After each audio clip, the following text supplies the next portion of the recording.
નમસ્કાર મિત્રો, વિડીયોમાં તમારું સ્વાગત છે। જી હા મિત્રો, અત્યારે હાલ મોટા અને મહત્વના સમાચાર સામે આવી રહ્યા છે। તો મિત્રો વાત કરીએ તો રાજસ્થાનના જેસલમેરમાં મંગળવારે એક વિમાન ક્રેશ થયું હતું। આ અકસ્માત જેસલમેરના રણ વિસ્તારમાં થયો હતો।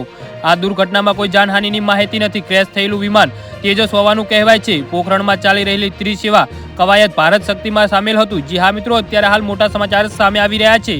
આ ફાઇટર પ્લેન જેસલમેર શહેર નજીક ભીલ સમુદાયની હોસ્ટેલ પર પડ્યું હતું। પડ્યા બાદ તેમાં આગ લાગી હતી। આ ફાઇટર પ્લેન લગભગ 1 કલાક સુધી સળગતું રહ્યું હતું ને આગની જ્વાળાઓ કેટલાય કિલોમીટર ઊંચી ઉછળતી રહી હતી। જાણવામાં આવી રહ્યું છે કે ફાઇટર પ્લેનમાં 2 પાયલટ હતા, જેઓ ફાઇટર પ્લેન ક્રેશ થતા પહેલા પેરાશૂટથી મદદથી નીચે કૂદી પડ્યા હતા।